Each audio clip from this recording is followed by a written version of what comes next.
Seja bem-vinda, seja bem-vindo. Vamos falar de ecologia e mitologia. São dois temas que têm tudo a ver juntos e é uma tristeza que nós não vejamos nada sobre eles por aí. Se você falar no YouTube agora e botar ecologia e mitologia, você não acha nada. Curioso, né? Porque as raízes mitológicas, elas se entrelaçam com as raízes ecológicas. E Bom, para quem não me conhece, eu sou o professor Ronan Cardoso, sou fundador, cofundador da Mestra Natureza, junto com a Raíssa Mendes. Estamos aí há 10 anos desenvolvendo um trabalho em que nós falamos especialmente sobre as relações entre mente e natureza, muito dentro da ecopsicologia, mas também sempre explorando diferentes ciências que dialogam e que nos ajudam a embasar e a entender essas relações, como é o caso da filosofia, que não é uma ciência, né, mas da filosofia, como é o caso da química, como é o caso da astrobiologia. A gente costuma falar bastante sobre os ciclos da Terra, sobre a biogeoquímica atmosférica, os ciclos do carbono, dos elementos, formação de estrelas, como as plantas desenvolvem suas relações ecossistêmicas por meio da criação de diferentes sinais químicos. Então, nossas aulas, nosso conteúdo é sempre voltado para entender essa natureza. E eu sou escritor, além de professor, sou poeta e possuo aí uma grande lista de trabalhos, né, apostilas desenvolvidas, palestras realizadas, aulas, cursos dentro dessas temáticas. E hoje eu venho trazer aqui essa temática. Eu sou um tipo de professor que eu não gosto muito de slide, tá? Espero que vocês lidem bem com isso. Porque eu não lido muito bem com os slides, eles me aprisionam. Se eu fico fazendo slides, eu fico muito ali dentro da figurinha, muito dentro da frase que foi colocada, e eu prefiro uma coisa mais orgânica, mais em volta da fogueira, se é que vocês me entendem. E para a gente começar esse tema, é importante que a gente alinhe, né, como sempre, alguns conceitos. Quando a gente fala em eco, em uma ecologia e um ecossistema, para a gente falar da mitologia nascendo num ecossistema. Essa palavra, ela é herança do grego, né?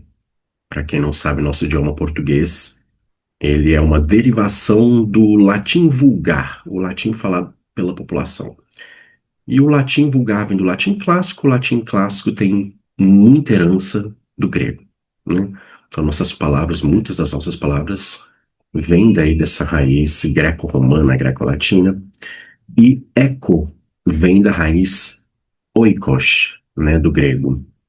Oikos, que significa lar, casa, ambiente, esse local em que se mora, esse local em que você afirma sua existência, em que você vive, com o qual você se relaciona.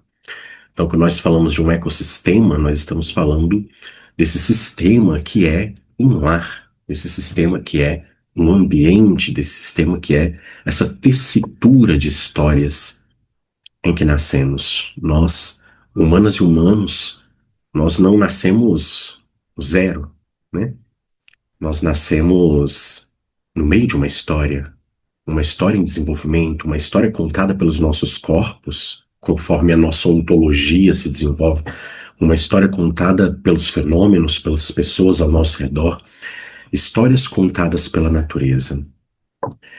E nós chegamos aqui no meio dessa história, desse lar, desse oikos. E a natureza é o princípio das histórias, logo da própria mitologia. A mitologia, ela não começa exatamente com as formulações humanas, afinal de contas, o que nós chamamos de formulações humanas são os poderes da natureza se manifestando na nossa espécie. Quando nós pensamos que fomos as primeiras criaturas a utilizar sons para nos comunicarmos, ou a utilizar ferramentas, nos enganamos, porque existem diversas espécies no nosso planeta que utilizam ferramentas, que utilizam linguagens diversas. A própria vida tem essa capacidade intrínseca, essa capacidade comunicativa, essa capacidade de transformar, porque se observarmos bem, os próprios corpos vivos são um diálogo, uma tradução daquilo que é natureza para uma linguagem identidade, uma linguagem ser. No caso da nossa espécie, o ser que somos, seres humanos. Os corpos são como histórias contadas, pois a vida, conforme se desenvolve, ela aprende. E a vida conta histórias. E ela conta sobre o ar, ela conta sobre a terra, ela conta sobre as estrelas.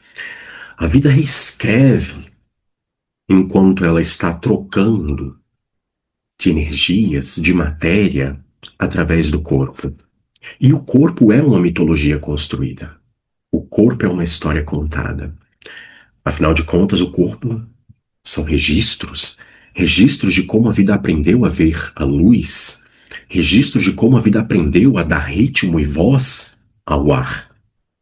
A vida, com seus poderes, transmuta a linguagem da natureza em uma linguagem corpo, uma linguagem própria.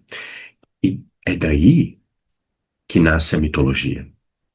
Os nossos corpos, como eu disse, já são instrumentos mitológicos, histórias contadas pela própria vida. Mas quando nos deparamos com o nosso desenvolvimento humano e nos deparamos com o nosso desenvolvimento cultural, histórico, novamente nós vamos ver se repetindo esse fenômeno, esse poder da natureza, de forma que a linguagem de um ecossistema, a linguagem do sol, do calor, a linguagem que é transformada em percepção pelo corpo, é daí que surgem as metáforas que mais utilizamos. E é das relações com a natureza e seus ciclos, das relações existenciais, que incluem aí um valor existencial, que nós retiramos as nossas impressões sobre a vida, os nossos conhecimentos, é de onde criamos nossas linguagens, inclusive. As primeiras linguagens humanas, quando pensamos aí, por exemplo, em símbolos, né, em ideogramas como os hieroglíficos no Egito, envolvem ali símbolos da natureza, o escaravelho, o sol, entre outros elementos naturais. Algumas letras tinham ali os sons da natureza, o murmúrio das águas, o som do vento nas folhas. Nós extraímos da natureza todo o nosso conhecimento, a partir da nossa própria linguagem, a partir dessa transformação da matéria em sonho, o sonho da vida. E quando nós pensamos no início das mitologias no mundo, elas surgem especialmente ligadas ao ciclo da vida, especialmente ligadas à morte. Dizem que os traços mais antigos, né, dentro das pesquisas históricas que nós temos de histórias mitológicas seriam sepultamentos, porque o sepultamento é uma forma mitológica de nós entendermos a morte, né? E essa mudança, essa transformação que a vida passa por ela, mas que é bastante difícil para a nossa existência tão sensível. E não só a nossa própria morte, não só o nosso próprio sepultamento, mas quando nos relacionamos com a natureza e viemos parar numa história da natureza em que a vida consome vida e precisamos entender que para manter este corpo, que somos obrigadas e obrigados para viver, precisamos de manter, cuidar desse corpo. Isso gera uma série de implicações importantíssimas. E no meio disso precisamos de extrair energia, extrair matéria, extrair vida de outras vidas. E isso é chocante. E isso é um trauma. Afinal de contas, é como Ouroboros mordendo a própria cauda. né? A vida devorando a vida para continuar seu ciclo, mas para muitas pessoas um pensamento que perturba. E aí entram os mitos. A vida, ela, para ser compreendida, nós utilizamos analogias, comparações, para entender os nossos processos internos, que é de onde surge a mitologia, da percepção do corpo, dos órgãos, das necessidades. Nós utilizamos os exemplos da natureza. Nós extraímos do ciclo da lua e do sol conhecimentos sobre o nosso próprio ciclo, o ciclo do sono, o ciclo do despertar, e vamos vestindo as nossas experiências com narrativas que surgem a partir do contato com a natureza, de uma natureza que vai ser transformada nessa linguagem que pode ser compreendida por nós, então, de certa forma, antropomorfizada. Mas isso não é exatamente uma coisa ruim. É interessante porque quando nós vestimos a vida com as nossas características, isso torna possível que a entendamos. Da mesma forma que utilizamos muitas metáforas que estão relacionadas ao corpo, a uma cognição que é corporificada, como dizemos, por exemplo, que o tempo corre, ou que o tempo passa devagar, quando dizemos que o dia chega, quando falamos sobre os movimentos, quando transformamos os conhecimentos em algo que é mais próximo da nossa experiência, isso é a construção do conhecimento humano. E nossa estrutura está pronta para fazer isso. É exatamente o que o nosso cérebro está fazendo, o nosso corpo todo se mantém vivo, especialmente para que possamos estar aqui tendo a experiência de transformar todas estas linguagens em sentido. E das primeiras experiências humanas com o mundo, no sentido Homo sapiens sapiens, em que começamos a desenvolver símbolos para contar nossas histórias, a princípio em tradições orais, e posteriormente desenvolvendo linguagens, os alfabetos, as palavras específicas que foram se ramificando nos diferentes idiomas, nós temos a partir daí uma série de invenções sobre o que somos. E essas invenções sobre o que somos, essas maneiras de descrever a vida humana, de ensinar a viver uma vida humana, de ensinar a viver no mundo, de ensinar a interpretar o mundo, essas tradições, esses conhecimentos são a mitologia surgindo. E a mitologia ela emerge da mesma forma que cogumelos podem emergir de uma rede de fungos subterrânea. As mitologias vão emergir das experiências com a natureza, pois o mundo nos transcende. Nós pertencemos a, como eu disse, chegamos no meio de uma longa história, com muitas narrativas da natureza. Uma natureza muito mais extensa e misteriosa. E como essa natureza nos transcende quando começamos a representá-la, quando começamos a falar sobre ela, nós entendemos que essa natureza é absoluta. Nós entendemos que essa natureza possui presença, existência, uma existência tão real quanto a nossa. Então pense você num ancestral ou numa ancestral sua de milhões de anos atrás, antes de nos tornarmos sapiens sapiens. Imagine nossa ancestralidade, essa etapa do nosso desenvolvimento, sentindo o sol, sentindo o calor, a presença. O que significa o raiar do dia depois da noite escura e fria? O que significa o brotar das plantas, o desabrochar das flores? Para quem ainda não tinha uma linguagem filtrada por palavras e idiomas, o que era o mundo? Tudo vivo, uma natureza que se transforma, que está sempre em movimento, como as estrelas estão em movimento, como o ar está em movimento, como a água está em movimento, um mundo que não é estático, um mundo que flui e que para diferentes culturas indígenas é natural pensar um mundo vivo, que a matéria está viva. E as primeiras mitologias, elas surgem desse relacionamento, emergem dessa relação com um mundo absolutamente vivo. E um mundo que tem muitas linguagens, um mundo que fala bastante, um mundo eloquente, pois os fenômenos são muito eloquentes, entrelaçados, onde um fenômeno leva a outro, pois não existe um corte seco entre eles. E conforme sentimos e investigamos a natureza e percebemos a nossa existência, esses fenômenos também internos, um órgão quer uma coisa, outro órgão quer a outra, um órgão exige de você certos comportamentos e sacrifícios, o outro também. Nossa própria constituição psíquica, quando somos inundados também de hormônios. Imagine tudo isso antes de uma linguagem. É daí que emergem os primeiros mitos.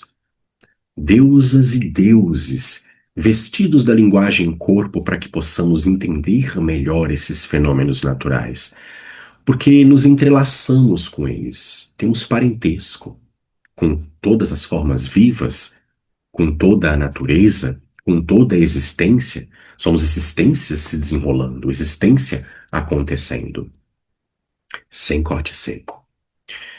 E essas civilizações mais antigas, essas culturas primevas, elas se encontraram em diferentes contextos. A princípio morávamos em florestas, e das florestas nós buscamos cavernas. Há muitos registros fósseis em cavernas que mostram que nossos ancestrais se sentiam protegidas e protegidos, dormiam, faziam verdadeiros grandes acampamentos em grandes cavernas. Até que, aos poucos, levamos as cavernas conosco para onde fomos e criamos as nossas próprias casas. Essas cavernas, esses úteros, essas casas, esses úteros, onde tentamos nos sentir acolhidas e acolhidos, protegidos, como estivéssemos no colo de uma grande mãe. Esse oikos, esse eco, essa casa em que moramos, a casa planeta, a casa natureza, acabou também sendo interpretada dessa forma.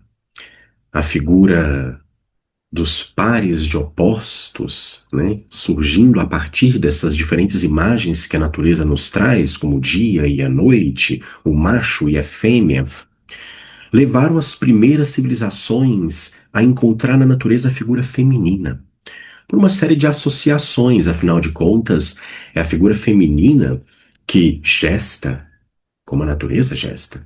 É a figura feminina que se torna redonda, redonda como o sol e a lua, enquanto gesta, não é? A natureza feminina que é uma porta de entrada para o mundo. Essa natureza feminina que, quando perpetua-se na forma da criança, para que a criança sobreviva, precisa de cuidar, proteger, sendo o primeiro contato da vida com o mundo, na maioria das espécies. Especialmente para a nossa, nós conseguimos ver, então, na doadora de todas as formas, e daí o nome matéria ter a mesma origem etimológica que mãe faz todo sentido, mater, matéria, mãe, justamente porque nós estamos pensando aí numa figura doadora de vida, doadora de formas, que acolhe, que nutre. E algumas das primeiras culturas humanas tendiam a ver na natureza uma figura materna. Mas isso não era uma unanimidade, e existiam também culturas, especialmente culturas nômades, tá? Que tinham deusas e deuses guerreiros que deveriam lutar, que deveriam aceitar essa natureza selvagem, que deveriam aceitar a necessidade de predar, a necessidade da morte, porque essa era a vida nômade. andando de um local para o outro até esgotarem-se recursos, uma vida de caçadores, uma vida onde você precisa dessa força predatória, ativa, mas ao mesmo tempo precisa se consolar e entrar em harmonia, aceitar a sua própria vulnerabilidade, aceitar que você também é comestível, aceitar que essa natureza, de alguma forma, é um sacrifício. E daí surgem esses deuses onde você tem ali animais que são portais da comunicação com a divindade, animais selvagens, a floresta viva se comunicando, assim como você tem esses deuses guerreiros, como é o caso, por exemplo, de Jeová.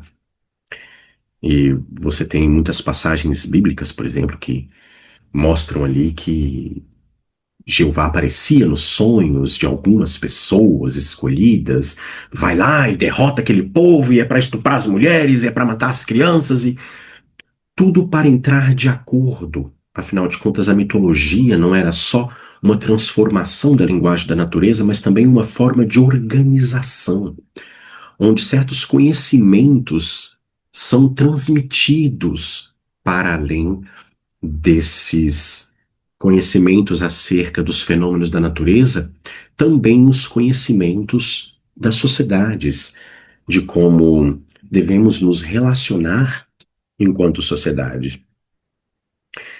E quando nós pensamos, por exemplo, em diferentes mitologias gregas, né, aquelas dramáticas e terríveis tragédias gregas, nós vemos ali muitos desses elementos morais tentando ser transmitidos. Então, a mitologia, ela não só busca nos alinhar para dizer aqui estamos em meio a essa natureza, mas ela também busca dar um sentido para a existência humana nessa natureza, e com isso ela acaba por emergir da relação com o ecossistema, espelhando a forma como nós lidamos com essa natureza, como nós interpretamos e explicamos essa natureza.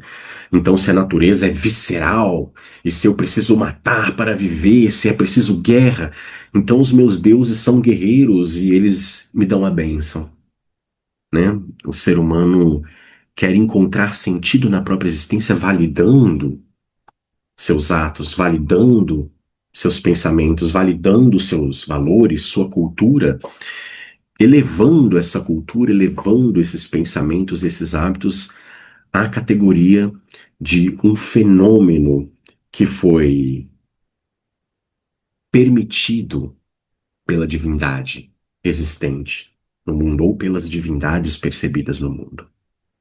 Essas culturas nômades têm certas características interessantes e terríveis e que perpetuam-se até hoje. Por exemplo, são basicamente patriarcais.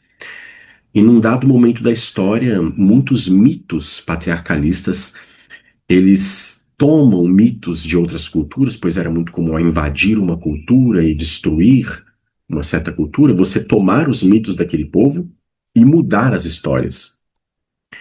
Por exemplo, existe uma história famosa babilônica de Marduk versus Tiamat. Tiamat era a representação da deusa dos poderes das montanhas e da natureza. Marduk, um deus que tinha ali uma origem guerreira. E essa história ela é contada pelo Joseph Campbell, né, para quem leu O Poder do Mito ou assistiu aquela série O Poder do Mito.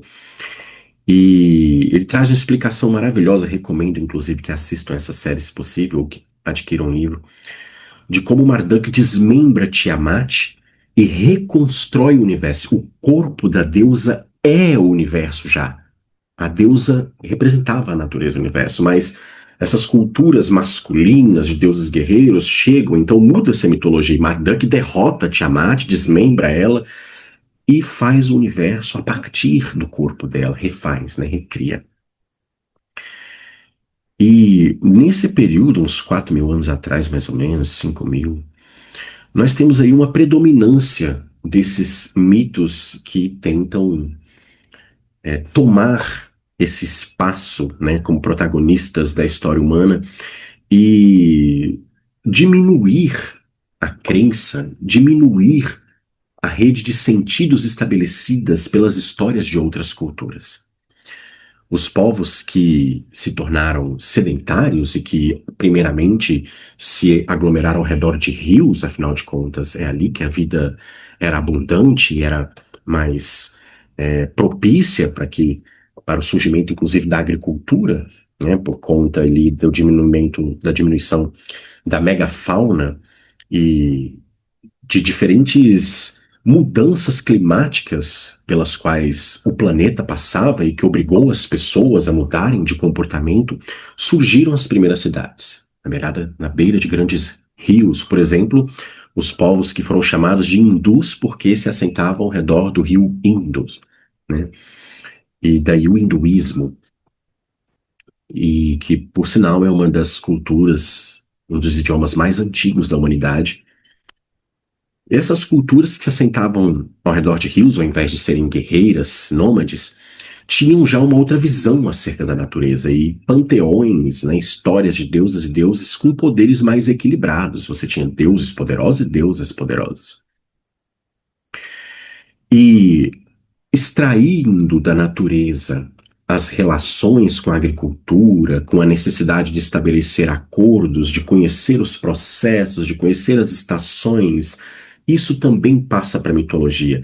E uma mitologia agrária surge, que é da onde vem, por exemplo, Cristo, né, da Bíblia, que é uma figura muito, como um fazendeiro praticamente. Todos os exemplos das parábolas que você for ler da Bíblia, ele está citando a natureza, é semear, é pescar, não só porque são elementos da cultura, né, extraídos da relação com oikos, da relação ecológica que aquela cultura estabeleceu com a natureza, mas também porque existem nesses elementos verdadeiros símbolos inerentes, pois é fácil de compreender um símbolo quando ele te é familiar, né? E essas culturas, elas encontraram nessas relações com a natureza, no simbolismo da semente, da árvore, do semear, do cuidar do que foi semeado, do enterrar e renascer, né?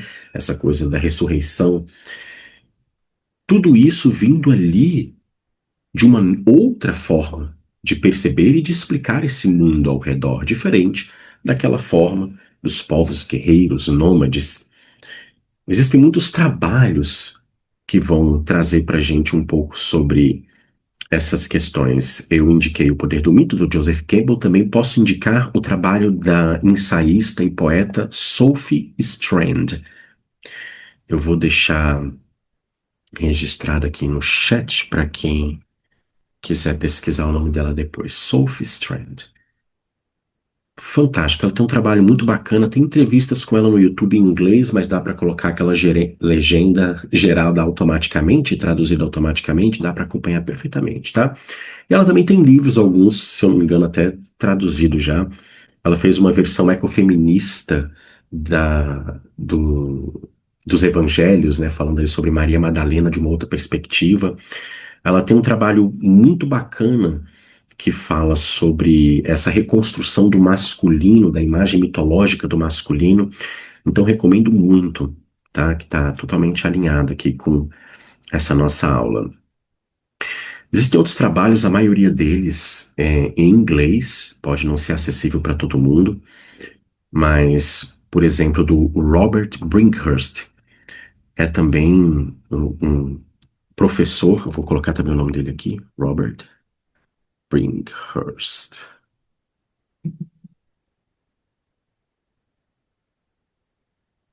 São nomes que vão trabalhar com essa visão da mitologia emergindo a partir do ecossistema, a partir dessas relações com a natureza, que estudam, que trazem ricos exemplos que não dá tempo de eu trazer numa aula de 1 hora, mas que fica aí como, né, um saborzinho para você, de repente, se aprofundar um pouco mais nessas temáticas.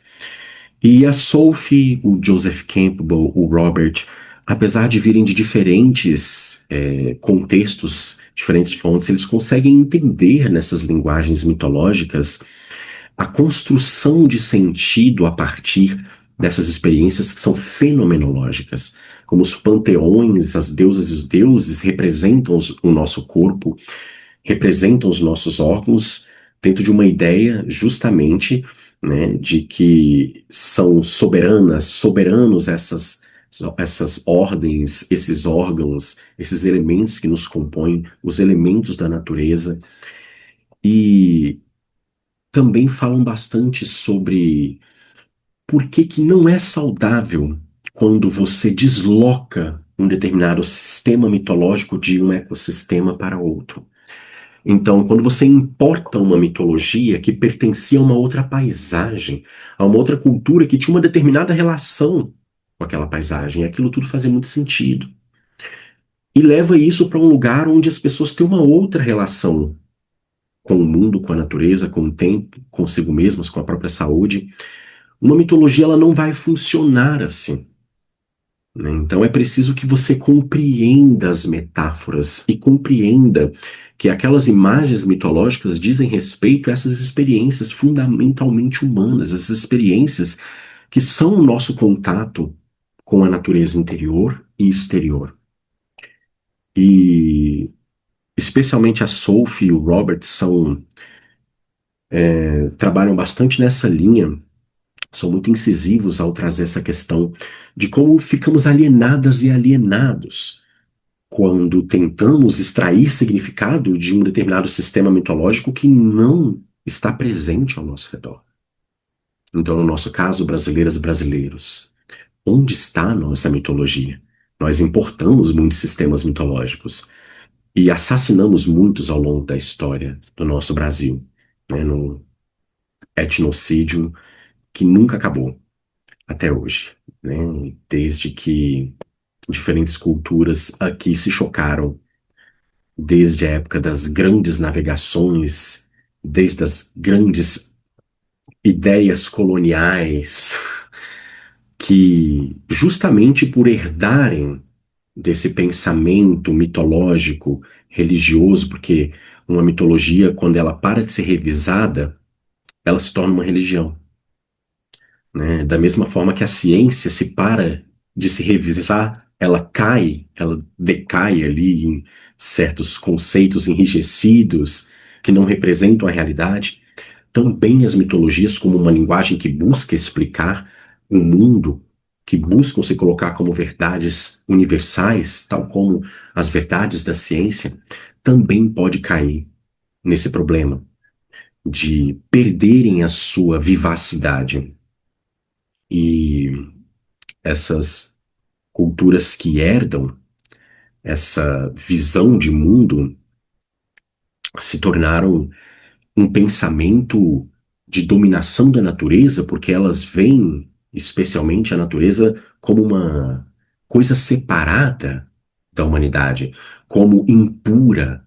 Existe o mito do Éden, né, onde a natureza separa-se da natureza, você tem ali o conhecimento do bem e do mal no meio dessa história, justamente dessa dualidade, desses pares de opostos, dessa identificação com o bem que vai combater o mal para dar sentido à vida humana. E dessa forma, entendeu-se que, num determinado momento, a natureza era um presente de Deus para a humanidade, que nós deveríamos recuperar esse presente, que nós deveríamos dominar, estabelecer domínio sobre essa natureza. Um pensamento aí que muitas escritoras, escritores, filósofos endossaram, especialmente o famoso Francis Bacon, né, que acabou influenciando bastante aí a partir de 1600 esse pensamento colonialista, onde você domina aquilo que você considera atrasado, primitivo, né? Aquilo que você quer transformar em algo familiar para você, porque é distante, é estranho para você. E esse pensamento colonial tenta diminuir a mitologia de diferentes povos, vai chamar de folclore, vai dar outros nomes, vai tentar separar da sua própria mitologia. Não, a minha é a explicação sobre o universo, a sua é um teatrinho. E esse monomito, esse mito monoteísta, né, essa mitologia que adoece, enrijece, ela tenta silenciar outros sistemas porque assusta. né? A ideia de que você pode entender a natureza de outras formas assusta, porque especialmente as grandes religiões, elas são estabelecidas dentro de sistemas de crenças e, por exemplo, dentro da tradição cristã, existe essa clara separação entre Deus e a natureza. Eles, né, os padres, os pastores dizem, Deus não é natureza, a natureza é separada, ele cria, ele reina sobre ela, mas ele não é ela. Então, essas visões deslocadas de seu contexto, como pode Deus não ser a natureza? Não é? Se você pega qualquer história bíblica, Deus só se expressa através da natureza, né? Então, todas as formas de perceber Deus, mesmo na Bíblia, são através dos animais, das plantas, das forças naturais, dos fenômenos internos e externos. E essa ruptura com essa natureza, essa falsa ruptura, ela gera um trauma, onde você não consegue mais se entender como parte dessa natureza. E esse trauma ele traumatiza outras culturas, né? Porque vira para uma outra cultura e obriga ela a mudar os seus nomes, a sair de orixá para santo, né? E a mudar, vestir as suas culturas com outras roupagens. E isso castiga também outras culturas, porque rouba um pouco das identidades. Pois a mitologia, como eu disse, ela é essa expressão, uma forma de entender, de explicar, de se relacionar com os poderes do mar, com as forças das ondas das águas, com a força do gelo, das estações. E quando você aliena os grupos, você produz um estado de desconexão, que é justamente o que nós vivemos hoje e que é tão importante. Por isso, o trabalho dentro da ecopsicologia, né? Justamente para que a gente possa realinhar e colocar de novo em equilíbrio essa relação com o que somos, o ser que somos, e com oikos, essa casa em que habitamos. E as nossas mitologias contemporâneas, se é que podemos chamar assim, nossas histórias, os grandes livros, né? Senhor dos Anéis, você pega aí é, grandes narrativas, X-Men, entre outras, né, Marvel, estão tentando falar justamente sobre esses poderes da natureza de uma forma simbólica também, mas sempre fazendo uma releitura de outros mitos que faziam parte de uma determinada relação com a natureza de outras culturas. Então fica essa crítica, esse pensamento, né, sobre o respeito que nós devemos ter às diferentes mitologias, pois elas representam uma forma legítima de se relacionar com o mundo, e esse cuidado para que possamos viver esse ecossistema, viver essas relações plenamente dotadas de sentido. E não estou dizendo que você não pode se identificar com um determinado sistema, tá? Mitológico. O que eu estou dizendo é que vale o questionamento. Eu entendo os sistemas mitológicos que eu vivencio, eles estão adequados à minha realidade? Aqui onde eu vivo, é em Portugal, é no Brasil, é na Europa, é no Japão. Como são as estações? Como é a natureza? Qual o comportamento do vento? Nas paisagens, no campo, nas árvores, quais são as frutas produzidas, as plantas, que histórias essas plantas contam, que histórias essa cadeia de relações, essa rede de relações entre seres conta. Porque quando eu consigo olhar para a natureza ao meu redor e senti-la para além das palavras que eu utilizo, quando eu consigo identificar o sol e o que ele representa, quando eu consigo identificar a lua e o que ela representa, quando eu consigo identificar o que eu sinto diante da necessidade de obter energia e vida de outras vidas, quando eu posso refletir sobre toda a natureza para além da natureza humana, então aí eu sou capaz não só de respeitar essa natureza e de entender as múltiplas formas de existência, mas também de respeitar as múltiplas formas de viver essa existência simbolicamente, que são as muitas naturezas mitológicas. Nós não precisamos temê-las, nós não precisamos aniquilá-las, Nós precisamos de compreender que mitologia e ecologia são inseparáveis e que, conforme nós damos importância para a natureza e para os seus fenômenos, assim nós estamos reconhecendo o nosso lar e aprendendo sobre ele. E não existe uma cultura menos interessante, menos avançada, ou que explica a natureza de forma mais primitiva. No máximo, talvez seja difícil para uma determinada cultura compreender como a outra vê a natureza daquela forma, pois porque não vive sob sua pele, né, sob a pele daquelas pessoas. Então, entendermos que a partir da linguagem mundo emerge uma linguagem natureza. Entendermos e nos comunicarmos com esse mundo.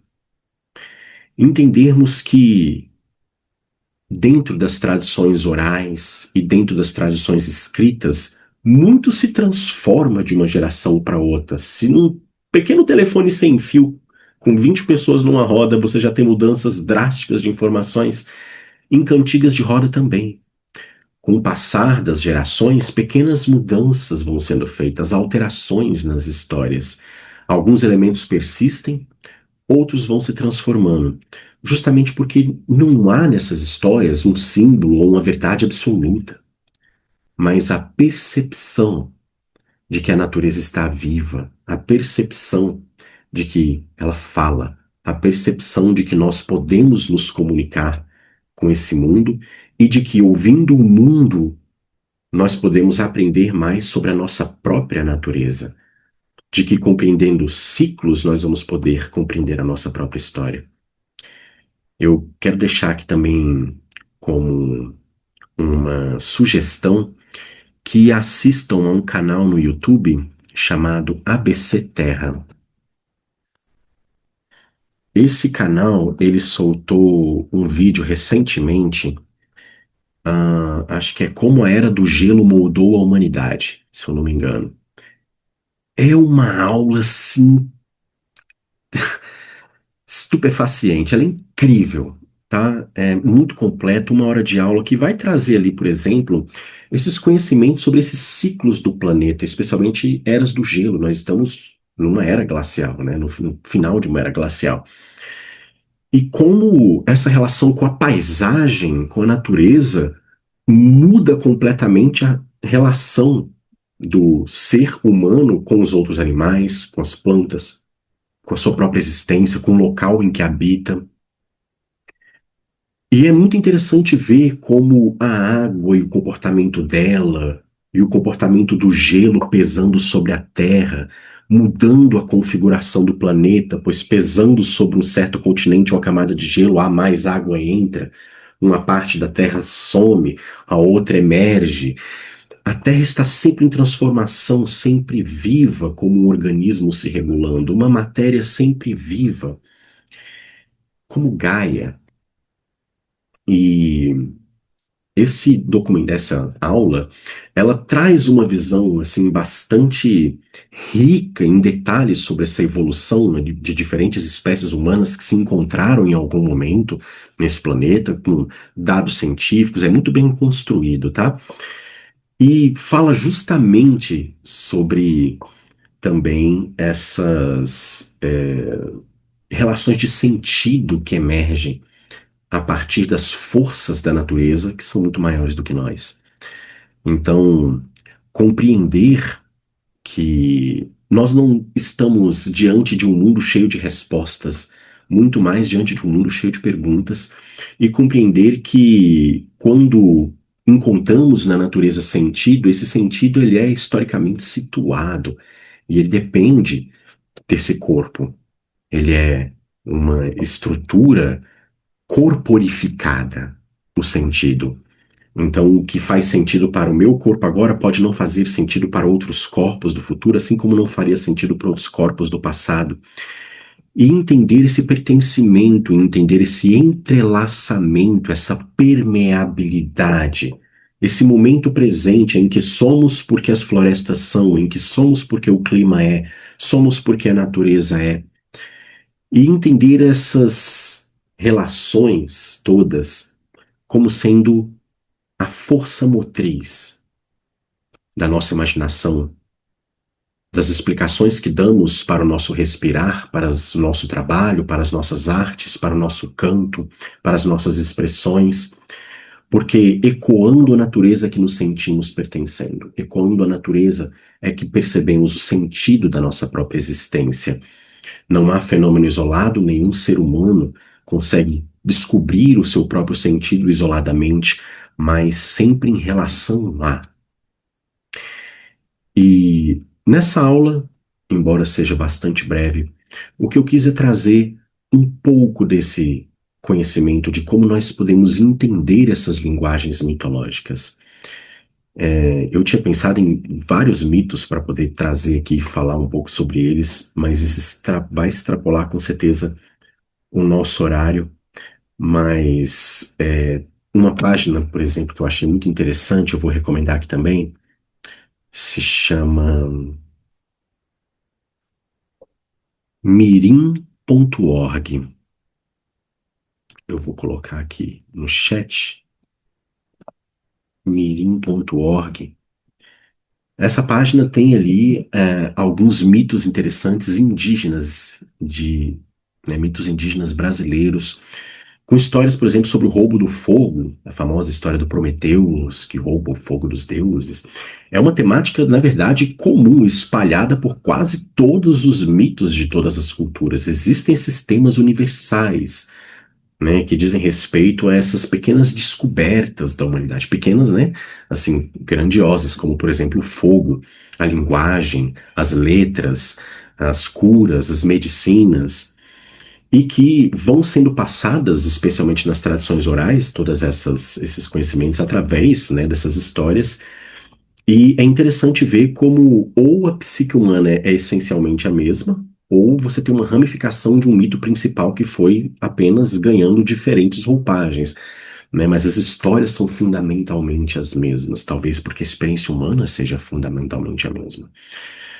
Mas é curioso, recomendo a leitura dessa página, tá? E que possamos, né, aproveitar da riqueza dessas comparações. A título de curiosidade, eu vou finalizar falando um pouco sobre a questão do Prometeu, que é um mito muito famoso, mas não sei se todo mundo absorve a profundidade dessa história. Prometeu significa aquele que pensa antes, né, em grego. E ele tem um irmão chamado Epimeteus, que significa aquele que pensa depois. E é claro que nós podemos entender que se trata de um ser humano, né? Essa dualidade, pensa antes, pensa depois, nossas formas de pensar, né? Existem diferentes momentos em que pensamos antes, pensamos depois. E na história de Prometeus, ele tem ali, ele é muito amigo da humanidade, né? Ele é quem cria a humanidade a partir do barro. E ele é muito afeiçoado à humanidade. Mas a humanidade vive com medo de tudo, com medo das feras, com medo dos trovões, com medo da natureza. Então, Prometeus, num dado momento, faz o famoso roubo do fogo dos deuses e leva esse fogo até a humanidade. E a humanidade, a partir dali, começa a se desenvolver e se desenvolve tão bem diante de outras criaturas criadas pelos outros deuses, que os deuses ficam com uma inveja, eles não gostam muito do que Prometeus fez, eles resolvem punir Prometeus. Mas os deuses são tão ardilosos, os deuses gregos, que para punir Prometeus eles se reúnem e, na verdade, mandam uma esposa com uma caixa. Eles criam aquela que seria a esposa perfeita, Pandora, a que tem todos os dons, né? Então os deuses entregam como um presente para Prometeus Pandora, mas ele não quer. Eles passam então para Epimeteus, e Epimeteus aceita Pandora como um presente, e Pandora vem junto com uma caixa, né? A famosa caixa de Pandora. Num dado momento, Epimeteus abre essa caixa, ou é Pandora que abre essa caixa, me perdoem, agora não lembro. Mas dali escapam todos os males e só fica na caixa a esperança, que estava junto com todos os males, porque ela também pode ser um mal, né? Mas essa história, ela conta uma coisa interessante. Pensar antes, por mais que pensemos antes, isso não nos livra do poder absoluto da natureza. Prometeus, no fim da história, ele também é punido. Ele é acorrentado a um monte e vem uma águia todos os dias comer o fígado dele, que toda noite se regenera, né? E é curioso pensar em todos esses símbolos dessa história, sobre viver o presente, sobre a força do momento presente. Por mais que aceitemos todos esses nossos dons, né? Essa Pandora, aceitemos, nos casemos com os nossos dons, por mais que pensemos antes, nós estamos fadadas e fadados a viver num mundo muito maior do que nós. E podemos extrair conhecimento, podemos tentar diminuir o sofrimento humano, tentando compreender essa natureza com fogo divino, né, com essa inteligência que é um poder natural emanando de nós, que parece uma coisa divina, mas sempre com essa humildade, como essa história conta, né, de perceber que o tempo presente, esse momento presente em que Prometeus é acorrentado, essa rocha do tempo, é soberana, é absoluta. Então, fala muito sobre interferir na natureza, fala muito sobre a tecnologia, fala muito sobre o papel humano. E, embora seja um mito muito rico, não é o único, existem diferentes culturas, como eu mencionei, que trazem essa mitologia do roubo do fogo, mas como é muito famoso, eu acho que pode ser mais interessante falar sobre ele aqui para aproveitar melhor essa fama do mito, para a gente poder pensar juntos em como essas histórias estão repletas desses sinais não só morais, mas também ecológicos. Eu espero que vocês tenham gostado desse conteúdo e vou abrir aqui o espaço para a gente poder conversar, para vocês, se quiserem deixar alguma pergunta, pode abrir a câmera, pode botar no chat, se tiver alguma dúvida, se quiser que eu aborde alguma questão, temos aqui ainda algum tempo. Tô vendo umas reações, muito obrigado, gente, que legal. Espero que signifique que vocês gostaram. O tempo é curtinho, né? Uma horinha não é nada. Mas o nosso curso, é claro, a gente se aprofunda para quem, né, quiser conhecer e fazer parte. O Davidson está perguntando. Pode ser Davidson ou Davidson, desculpa, tá? Não sei a pronúncia correta. Você acha que, inevitavelmente, o medo do desconhecido fez a humanidade criar as mitologias? Não necessariamente, não é sobre exatamente o medo do desconhecido, né? Porque o mundo é terrível.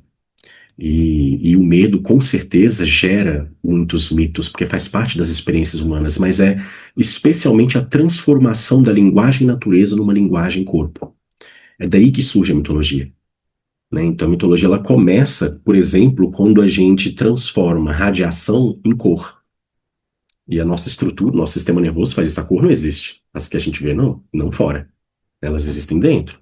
Os nossos olhos não foram feitos para ver a luz, só as coisas tocadas pela luz, e mesmo assim, a gente ainda inventa as cores dentro da gente, né? Então, isso já é uma mitologia, isso já é uma metáfora, isso já é uma coisa no lugar de outra, entende? Uma articulação entre fenômenos para que sentido seja gerado.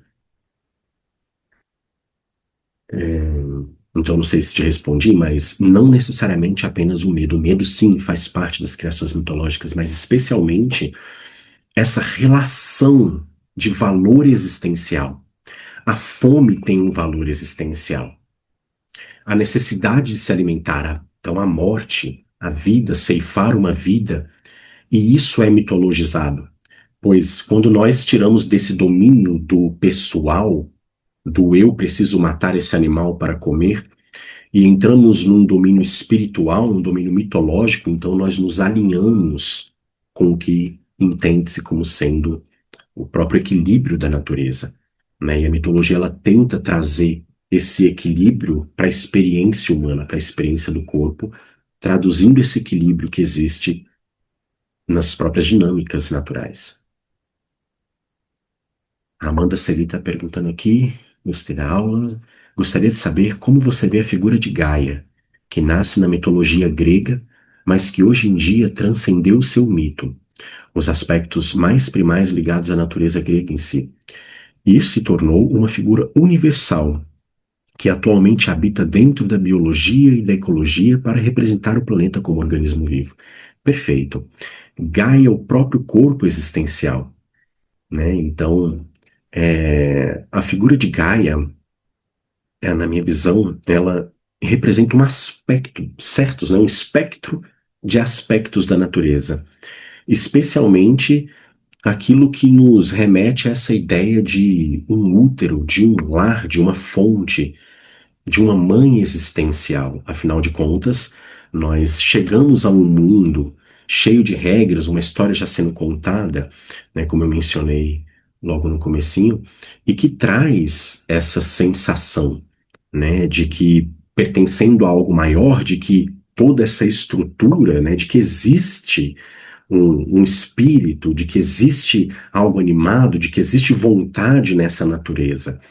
E Gaia representa, né, essa ideia da mãe existencial, né, da doadora das formas, dos poderes da natureza nessa forma feminina.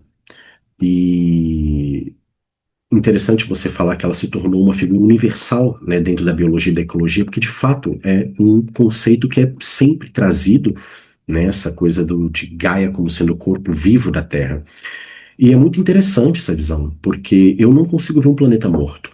Eu não consigo ver um universo morto, né? Um universo morto não dá origem à vida. A própria matéria é viva. Se pararmos para pensar que na dinâmica da poeira cósmica, nas dinâmicas das nebulosas, nas dinâmicas da formação das estrelas, dos elementos da tabela periódica, na constituição e nas leis que regem os encontros das moléculas, mesmo que tentemos vestir de palavras, né, científicas para poder olhar para esses fenômenos, nós ainda temos aí essa ideia desses elementos que fazem parte de uma narrativa, desses elementos que estão em constante mudança e transformação, um tecido que permite a metamorfose, um tecido que permite a transformação e que inevitavelmente se desdobra em vida no nosso planeta, né? Então, eu vejo Gaia como sendo uma escolha muito adequada, né, para a gente poder falar um pouco dessa mitologia que deveria ser planetária, uma vez que hoje o nosso conhecimento expandiu Oikos, expandiu esse lar. E o lar não é mais o horizonte que nos circunda, né? Apesar de que o horizonte é um conceito muito interessante, mas não é mais essa delimitação geográfica. O lar é a existência, o lar é o cosmos, o lar é o planeta, e entendemos que não há fronteiras, é que elas são criadas, né? Então, acho que essa mitologia universal, ela precisa desses elementos e ver a natureza como uma mãe, como doadora de vida e formas, é uma forma de nós entendermos essa irmandade que temos com os fenômenos, né? Eu acho que é um conceito maravilhoso. Muito obrigado pela sua pergunta, viu, Amanda? A Simone, fala Simone, fica à vontade. Eu primeiro queria te agradecer, essa aula é linda mesmo. E eu acho que eu queria fazer uma pergunta barra provocação, não sei, para a gente pensar juntos, de como que a gente pode participar consciente, ativamente na construção de novas mitologias. Porque eu amo a Sophie Strand e ela fala umas coisas muito bonitas, tipo, para a gente não ficar mais tanto projetando o humano na natureza, no fora, e começar a gente ser mais micélio, a gente ser mais cogumelo, né? A gente trazer essas características mais da vegetação para o nosso comportamento. Essa é uma coisa que eu fico pensando muito, é como que a gente pode... Porque a gente fala muito em consciente coletivo, que é muito o que a gente recebeu e a gente acaba perpetuando, em vez de... Eu penso muito assim, o que a gente entrega para esse inconsciente coletivo? Como é que a gente contribui, né, para esse inconsciente coletivo, para esse inconsciente ecológico na construção de novas mitologias e narrativas? Muito interessante a sua colocação, a sua provocação. O autor que eu mencionei, o Robert Brinkhurst, ele fala uma coisa muito interessante, que todo mito é um ecossistema de mitos, né? Um ecossistema mitológico. E não muito diferente é dessa nossa realidade de agora. Então, quando, por exemplo, trazemos Gaia como um elemento mitológico que é uma linguagem muito bem aceita, né, tanto por cientistas, poetas, artistas, filósofos, diferentes pensadoras e pensadores, essa é uma forma, por exemplo, de construção mitológica. Ecossistema mitológico significa que um mito ele não nasce sozinho. Ele está sempre revestido, ele está sempre dentro de uma outra mitologia. Assim como nós nascemos numa história já dada, um mito surge junto com outras histórias. É uma rede, uma teia de histórias que geram sentido juntas. Então, no nosso caso, como é que a gente participa disso, né? Justamente, nós precisamos identificar esses elementos, como, por exemplo, falar do planeta como um organismo, falar da existência, né, como sendo absoluta, falar dessa imagem de Gaia como sendo uma imagem da natureza, são formas de nós estabelecermos esses pontos comuns em que podemos olhar para essa natureza com metáforas muito parecidas. E conforme nós vamos criando essas linguagens, porque elas vão emergindo. E vão emergindo a partir dessas relações. Então, enquanto nós estamos pensando em Gaia e num planeta vivo, vão surgindo também outros elementos vivos. E a Sophie Strange, por exemplo, ela fala muito que as fadas estão vivas, né? E elas estão vivas e elas estão sendo vistas através. Você precisa de um olho novo para olhar para elas, que são os microscópios. Que as fadas são os fungos, as bactérias, os vírus, né? Fala de uma natureza bastante viva e incorporada nessas histórias. E se nós pudermos, né, transformar a nossa linguagem numa linguagem que permite dar sentido para essa natureza, e esse sentido se tornar algo coletivo, então essa linguagem mitológica passa a emergir. E eu acredito que a gente não precisa aniquilar nenhuma mitologia, mas aprender com elas. Então, por exemplo, as mitologias indígenas, nós não precisamos trazer elas e tentar, né, é, usá-las para a nossa própria realidade, numa apropriação mitológica. Não precisamos de fazer isso, mas podemos aprender com elas a olhar para essa natureza e ver uma natureza viva, pois daí vão emergir símbolos e metáforas que dialogam com esses símbolos, essas metáforas também, esses outros sistemas mitológicos. Então, acredito que o que a gente pode fazer está muito dentro disso, sabe? De nós encontrarmos essa vida, de encontrarmos esse sentido da experiência humana, esse sentido da experiência na natureza, e conseguimos transmitir isso, falar sobre isso de uma forma que eu diria hoje talvez mais biopoética. Tem um trabalho aí do Frank Andreas Weber, né? Vou colocar aqui o nome dele. Um professor que tem um livro muito interessante, alguns livros muito interessantes, em que ele fala justamente sobre essa biopoética, né? E essa poética da natureza, essa natureza que se repete fractalmente numa linguagem estética, onde, por exemplo, o nosso sangue carrega uma representação dos oceanos, de onde a vida vem. Né? Essa ideia de que o sal oceânico vive em nós, essa ideia de que a natureza é reproduzida nos fenômenos que a vida domina para transformar ar em energia, para transformar água em energia. Então, essa biopoética, ela talvez seja a coisa mais importante, essa conexão, estar presentes, né, nessa natureza e identificar essa vida, identificar esse pulso nesse mundo e ao invés de limitar a compreensão humana dentro de uma bolha humana e tentar ver o mundo como humano, né? Então, é atrasado, é primitivo, é morto, é vivo, é material, não é? E tentar entender essa materialidade, né, como sendo um fenômeno onde não existe corte seco, um fenômeno que, na forma da vida, ganha essa subjetividade, esse espaço subjetivo. O corpo é uma construção subjetiva da vida. O sentido atribuído é subjetivo, né? Tudo que permeia a vida envolve a percepção, envolve a subjetividade, e daí essa visão do Frank Andreas Weber, desse livro que Raíssa acabou de colocar aí, The Biology of Wonder. Esse livro é incrível. Para quem puder ter acesso a ele, tá? É um livro maravilhoso.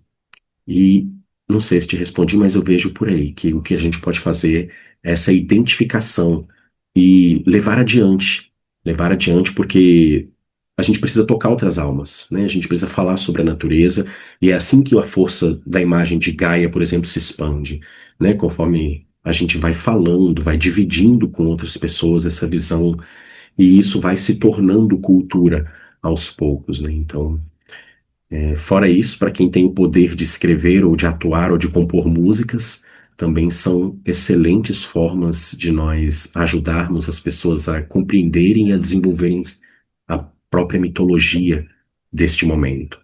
É o que eu acredito. Tudo bem? E é isso. Fico muito feliz pela presença de todas e todos, pelas perguntas, pelas reações e aguardo-vos no próximo episódio.